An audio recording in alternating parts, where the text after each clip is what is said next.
Hey guys, welcome back to my channel. This is Shirani. So today I'll be showing you how I make Belizean stew chicken.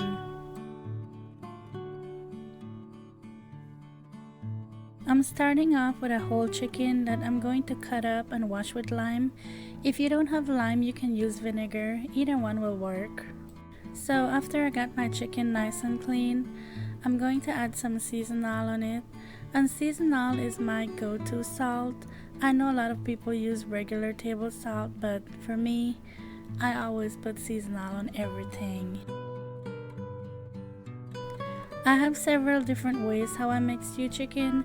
I'll be sharing them with you over time, and then you can decide for yourself which one you like best. To a non-stick pot over medium-high heat, I'm adding 1 tablespoon of oil. And if you could use a non-stick pot, that would be best to get your chicken nice and brown.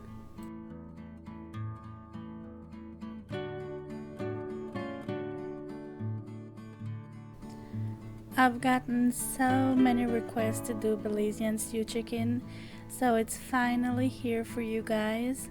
And as always, the exact measurements are listed below. Don't forget to check that out.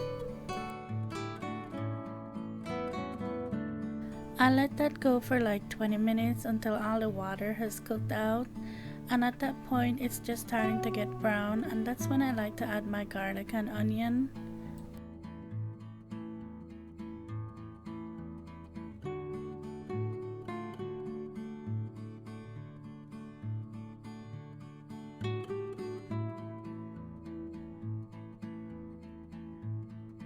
I let that cook 10 more minutes until everything has gotten really nice and brown.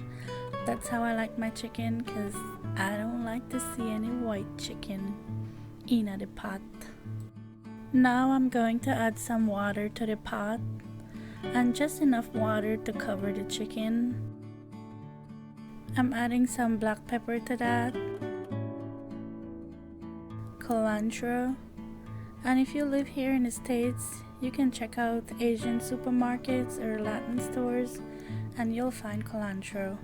I got mine from Fiesta. And then of course you can't forget the Recado. It wouldn't be stew chicken if you don't have the Recado in it.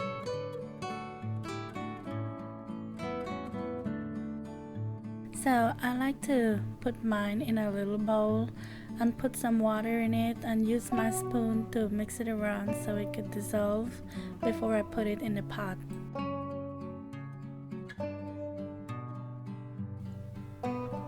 For those of you who don't know what Recado is, I'll have a link below for you guys. But all the ones I found online, they call it achiote paste, but it's basically the same thing. So anyway, you want to give everything a good stir, cover the pot and let that cook for 30 minutes on medium heat.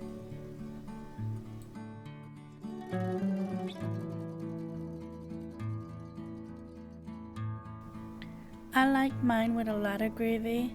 I know usually you see people cook it and it barely have any gravy in it, but I feel like I need my gravy. And you know, when you put it over rice and beans or split peas or anything like that, like you want some gravy. So this is how I like mine.